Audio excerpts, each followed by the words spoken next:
Halo selamat malam pemirsa TVRI dimanapun Anda berada. 4,6 triliun rupiah ini adalah total kerugian penipuan online atau online scam sejak November 2024 sampai dengan bulan ini. Ini tentunya kami peroleh berdasarkan data dari Indonesia Anti-Scam Center atau IASC. Nah, oleh karena itu berhati-hatilah Anda tentunya dalam menyebarkan informasi pribadi dan praktek dari online scam atau penipuan online akhir-akhir ini juga semakin marak dan juga semakin mengkhawatirkan kita semua. Modusnya beragam dan juga terus berkembang, mulai dari penipuan investasi, lalu juga penipuan jual beli online hingga phishing.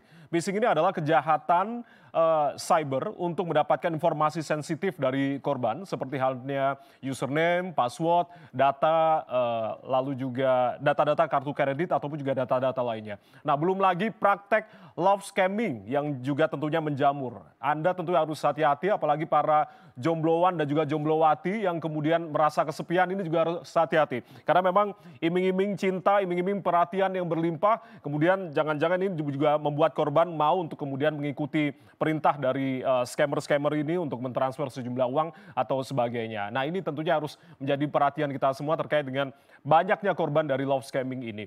Apa yang kemudian harus kita lakukan untuk kemudian bisa memproteksi diri dan modus apa yang kemudian sering kali dilakukan oleh para scammer-scammer ini dan bagaimana pula komitmen dari pemerintah untuk kemudian bisa memberantas online scam ini kita akan bahas dalam Arah Angin TVRI di malam hari ini. Kita ambil judul Stop Scam, tanda seru. Itu yang kemudian menjadi perhatian kita semua dan menjadi keperhatianan kita semua. Kalau lihat angka tadi 4,6 triliun rupiah, ini bukan angka yang kecil. Kita akan bahas, diskusikan di malam hari ini dalam Arah Angin bersama dengan sejumlah narasumber. Kita akan sapa satu persatu yang sudah hadir di studio. Di sebelah kanan saya ada Mas Roy Sakti, pakar digital keuangan. Mas Roy, selamat malam, salam sehat. Malam. Langsung dari Malang, langsung dari Malang menuju Jakarta. Terima kasih Mas Roy sudah hadir di malam hari ini. Siap. Lalu juga di sebelah kiri saya Mas Pratama Persada, pakar keamanan siber. Mas Tama, selamat malam, salam sehat. Malam, Mas Tama. Baik. Oke, yang sudah tergabung via daring malam hari ini kita akan sapa Pak Hudianto, Ketua Sekretariat Satgas Pemberantasan Aktivitas Keuangan Ilegal OJK. Pak Hudianto, selamat malam. Dengan Jaya di studio, Pak Hudianto. Selamat malam Bapak kalian, mohon izin bergabung secara online ya. Terima kasih sudah bergabung via online di malam hari ini Pak Hudianto. Nanti akan tersambung pula bersama kami anggota Komisi 11 DPR RI yang akan ikut diskusi kita di malam hari ini terkait dengan tema Stop Scamming ini. Saya langsung ke Pak Hudianto. Pak Hudianto, ini kan kemarin OJK sudah meluncurkan kampanye nasional terkait dengan pemberantasan online scam ini dan juga aktivitas keuangan ilegal lain. Dan apa yang kemudian menjadi urgensi dari OJK sendiri untuk bisa mengkampanyekan dengan kasus yang sangat luar biasa. Tadi kalau saya kutip dari angka IASC mengumpulkan 4,6 triliun rupiah kerugian dari penipuan online atau online scamming ini. Pak Hudianto. Baik, terima kasih. Jadi sebenarnya dari data kami dari Indonesia Anti-Scam Center bahwa saat ini memang bahkan sekarang sudah mencapai nilai kerugian yang disampaikan oleh masyarakat korban scam dari sejak November 2024 sampai Agustus 2025 ini sudah meningkat sampai 4,7 Mas. Berarti bisa dibayangkan hanya selisih berapa hari, berapa waktu kita sudah menaik 4,7 triliun saat ini. Nah, apa yang menjadi concern kita? Kenapa kita perlu menggaungkan dalam bentuk kampanye nasional? Karena kami berpikir bahwa dari angka kami sehari yang kami terima itu pelaporan scam itu sampai 700 sampai 800 per hari ya, per hari. Nah, bagaimana dengan negara tetangga seperti Malaysia, Singapura, Thailand atau beberapa negara Eropa? Itu jumlahnya sekitar 200 lah ya. Berarti Indonesia 3-4 kali. Bapak-bapak sekalian, para pemirsa sekalian dibandingkan negara lain. Nah, ini menurut hemat kami bolehlah kami sebut sebagai darurat scam.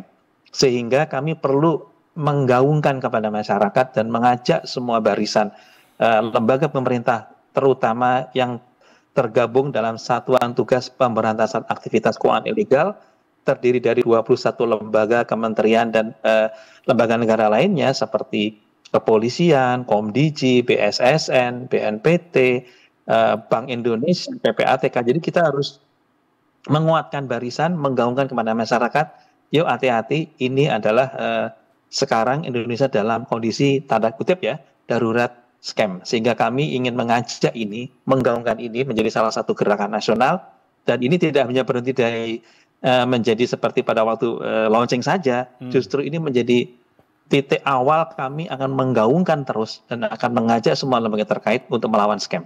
Kira-kira begitu, Mas. Oke, tadi Anda katakan ini update terbaru dari Satgas Pasti begitu, artinya 4,7 meningkat dari 4,6 begitu Pak Hudianto. Apa yang kemudian membuat masyarakat Indonesia ini rentan terkait dengan praktek online scam ini, apalagi dengan love scamming juga angkanya juga sangat luar biasa begitu. Dalam sehari juga ada laporan sekitar 800 scam gitu atau online scam, dan kemudian tadi Anda bilang begitu, ini lebih tinggi 2 sampai dengan 3 kali lipat dibandingkan dengan negara-negara lain. Kemudian apa yang membuat masyarakat kita ini rentan begitu, Pak Hudianto? Baik. Dari pemantauan kami, mungkin dari sekian banyak, mungkin para narasumber lain bisa menambahkan ya. Yang dari sisi kami perberat begini. Pertama adalah literasi keuangan masyarakat kita masih belum optimal ya. OJK selalu menggerus kekurangan ini, melakukan literasi keuangan di mana-mana, bekerja sama dengan seluruh pelaku, pemangku kepentingan, bahkan pelaku usaha jasa keuangan. Kita atur mereka harus punya porsi target untuk literasi keuangan para nasabahnya sendiri, maupun masyarakat umum. Yang kedua adalah literasi digital kita juga masih rendah, Bapak-Bapak Ibu sekalian. Jadi ini challenge sekali ini, literasi keuangan masih belum optimal, literasi digital masih belum optimal juga. Kedua hal ini menjadi pintu masuk para scammer untuk melakukan mencoba mencari celah-celah untuk menipu. Kemudian yang berikutnya adalah masih maraknya kebocoran data pribadi yang ada di Indonesia. Kita semua dengar beberapa kali peristiwa bahwa data dari masyarakat kita, dari berbagai lembaga terjadi kebocoran. Nah, ini menurut hemat kami ini menjadi bahan baku para pelaku scammer di Indonesia atau mungkin dari luar negeri yang masuk ke Indonesia untuk mencoba mendapatkan data pribadi kita digunakan untuk menipu kita. Jadi ini semua masih masif, masih terjadi, sehingga kita harus lawan bareng-bareng. Masyarakat kita ajak untuk mereka selalu meningkatkan kewaspadaan, menjaga harta pribadi, tanda kutip data pribadinya, jangan sampai bocor. Karena kita lihat saat ini Bapak Ibu sekalian, contoh seperti file APK Taspen, file APK undangan, bahkan masih seperti fake call, ada seseorang pura-pura sebagai anak atau sebagai orang tuanya, itu masih sering terjadi, kita terima setiap hari. Dan ini semakin mengkhawatirkan. Nah, inilah yang tadi saya sampaikan, perlu gaung nasional. Perlu kita ingatin bareng-bareng, kita lawan bareng-bareng. Kalau tidak begitu, kita akan selalu menjadi incaran para scammer, bahkan dari scammer luar negeri juga. Oke, jadi PR kita bersama ya, tidak hanya OJK, artinya semua pihak ikut serta begitu dalam melawan para scammer ini begitu. Saya langsung ke Mas Tama kalau gitu. Mas Tama, tadi apa yang kemudian diungkapkan oleh Pak Hudianto, ada beberapa hal terkait dengan literasi digital, literasi keuangan, lalu juga celahnya ini dari data pribadi kita yang kemudian masih tersebar begitu. Nah, apa yang kemudian menjadi celah lain sehingga pada akhirnya para scammer-scammer ini masih terus melenggangkan aksinya?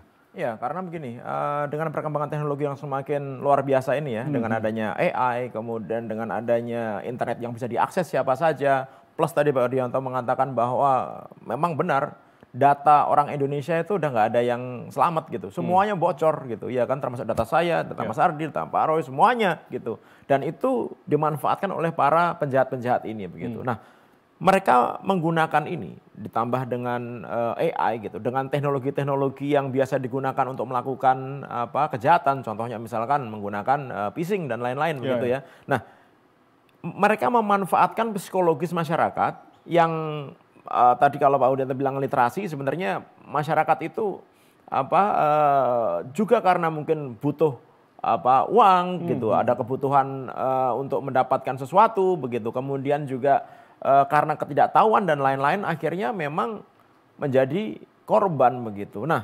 modus-modus yang digunakan oleh para penjahat ini saat ini berkembang semakin pesat begitu, kemudian masalah penegakan hukum juga tidak tidak dilakukan dengan baik gitu. Penegakan hukum tidak dilakukan dengan baik. Kenapa? Karena sebenarnya untuk ngejar orang-orang itu nggak terlalu susah. Kenapa? Karena mereka pasti menggunakan email untuk melakukan penipuan, misalnya email phishing gitu.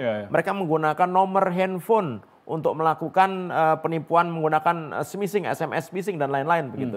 Sebenarnya itu bisa dikejar gitu. Nah, yang jadi masalah adalah kadang-kadang kerugiannya itu cuma 500.000, kadang-kadang 1 juta gitu. Sehingga kalau kita lapor ke aparat penegak hukum, dibilang ya nanti kita tindak lanjuti lah gitu. Tapi nggak akan dilanjutkan begitu karena apa, kerugiannya terlalu kecil, ya kan? Padahal sebenarnya nggak kayak gitu kan, itu kan masyarakat kita juga yang rugi. Plus kalau misalkan maaf Pak Udianto ya gitu, ketika mereka lapor gitu ya ASC atau kemana gitu, yang nanggep itu lama gitu, ya kan? Tanggapannya lama, kemudian responnya lama begitu, sehingga mereka juga bingung akhirnya. Plus kadang-kadang mereka juga malu lapor. Kenapa malu? Kadang-kadang oh saya ini jenderal, tapi kok saya jadi ketipu, masa saya mau lapor gitu. Kadang-kadang malu tuh gitu, sehingga hal-hal ini yang menyebabkan ekosistem scammer itu berkembang dengan sangat pesat sekali gitu. Oke, tahan dulu, saya akan minta tanggapan dari Pak Udianto. Pak Udianto, ini terkait dengan laporan yang lambat diprosesnya, apakah benar ketika masyarakat, ini kan sudah ada Indonesia Anti Scam Center IASC, artinya masyarakat juga kemudian lapor melalui website juga dibuka secara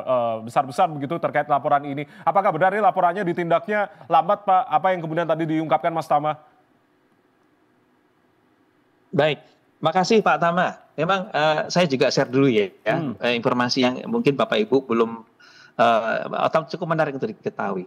Jadi Bapak Ibu sekalian, dari data kami 85% korban itu lapor ke IASC ya lewat banknya masing-masing atau lewat form kita dari iasc.ojk.go.id, itu adalah 12 jam setelah kejadian Pak.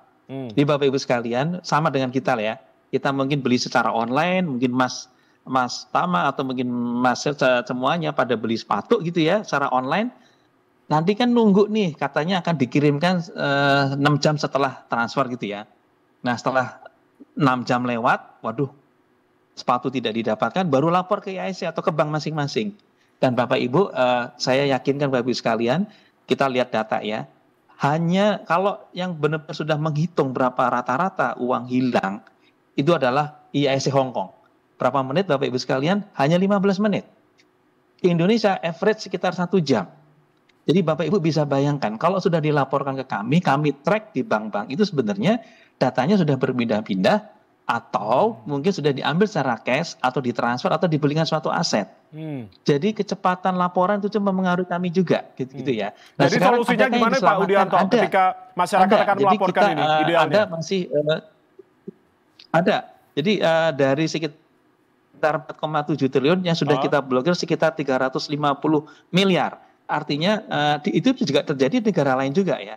Jadi negara lain juga terpengaruh oleh kecepatan sekarang yang melarikan dana itu juga hanya dengan jari, dengan transfer, dibelikan kripto atau dibelikan apapun, itu cepat sekali.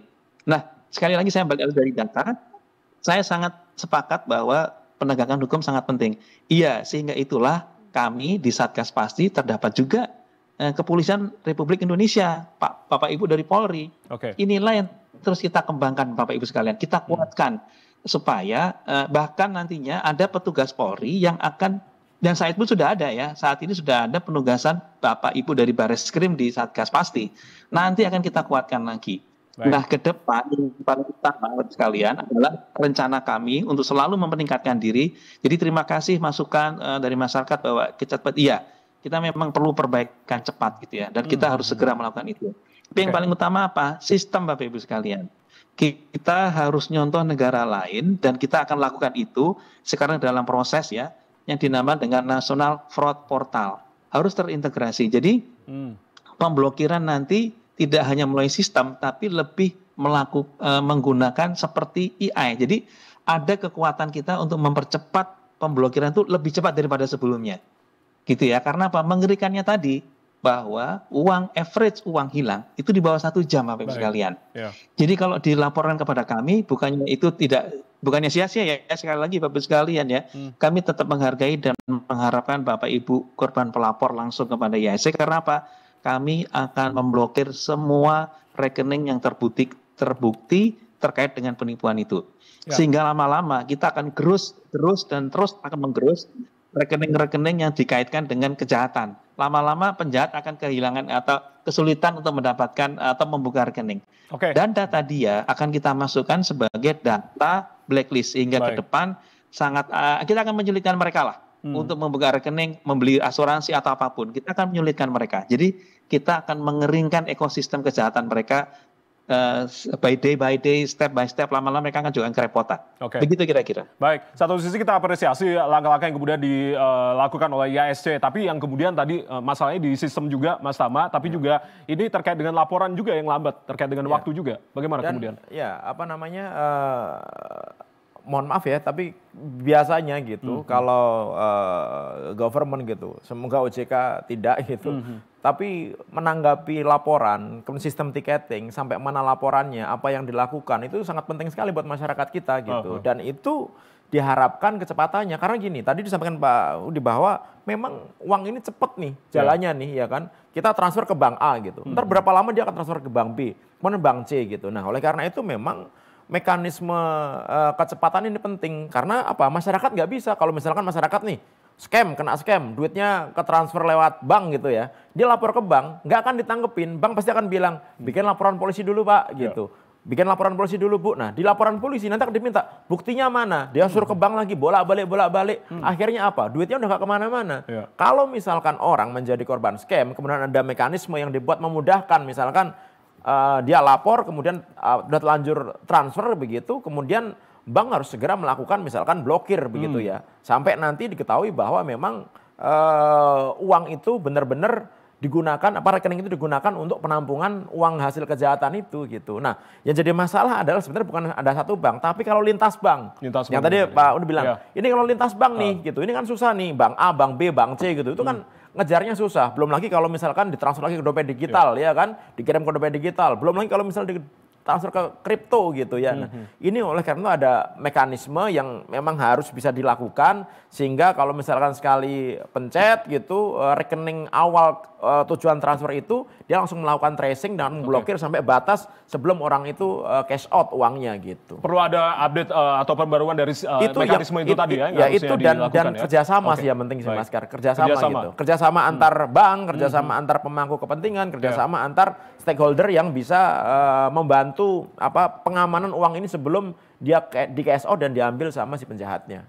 Baik. Saya langsung ke Mas Roy. Mas Roy, tadi yang sangat mengkhawatirkan terkait dengan literasi keuangan yang perlu ditingkatkan, literasi digital juga yang sama-sama begitu atau keterkaitan hal ini. Tapi dari sisi pengalaman Anda terkait dengan ciri-ciri scam dan juga modus-modusnya kan semakin berkembang. Tadi Mas Sama juga katakan begitu. Apa yang kemudian bisa dijelaskan kepada masyarakat?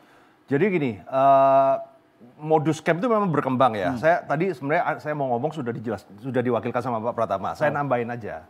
Jadi kalau sebenarnya masalahnya adalah lambatnya IASC. Satu, lambatnya IASC. Kalaupun memang duit itu hilang, begitu laporan, harusnya kalau ada cepat, maaf uang sudah hilang, udah selesai. Yang masalah itu adalah ekspektasi dari masyarakat ketika melapor nunggu beberapa hari. Kan nunggu ini kan kemudian akhirnya nggak ada, kan kecewa gitu. Harusnya kan dengan tinggal cepat, entah cepat tuh uangnya masih bisa keblokir ataupun uangnya udah hilang, yang penting udah kasih tahu kan udah beres. Gitu.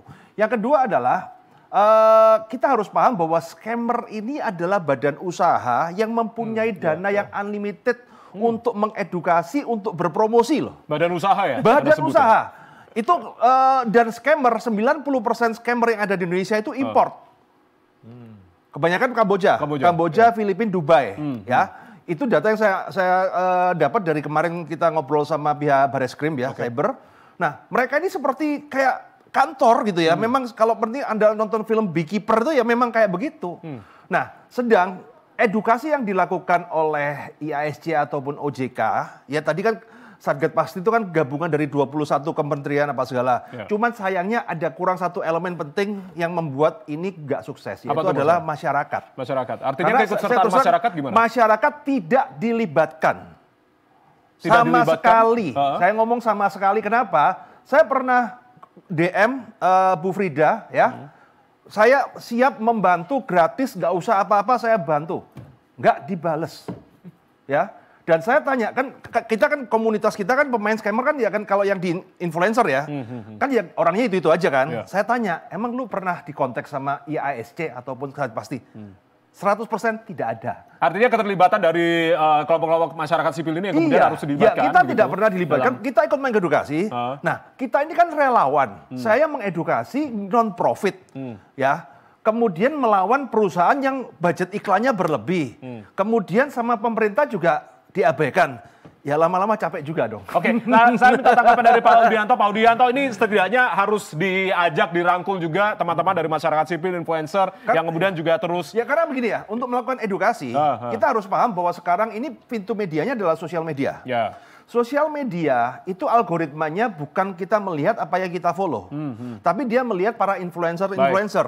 Oke. Nah kalau pihak IASC, OJK, dia memposting itu di Instagramnya dia, ya dilihat aja yang lihat berapa ribu gitu. Baik. Ini artinya masukan bagus begitu, artinya untuk bisa berkolaborasi ya Mas Roy ya, untuk kolaborasi bersama dengan OJK, bersama dengan IASC. Nanti saya akan minta tanggapan dari Pak Audianto usai jeda. Kita masih bahas terkait dengan stop scam. Tetaplah bersama kami di Arah Angin TVRI, kami kembali saat lagi.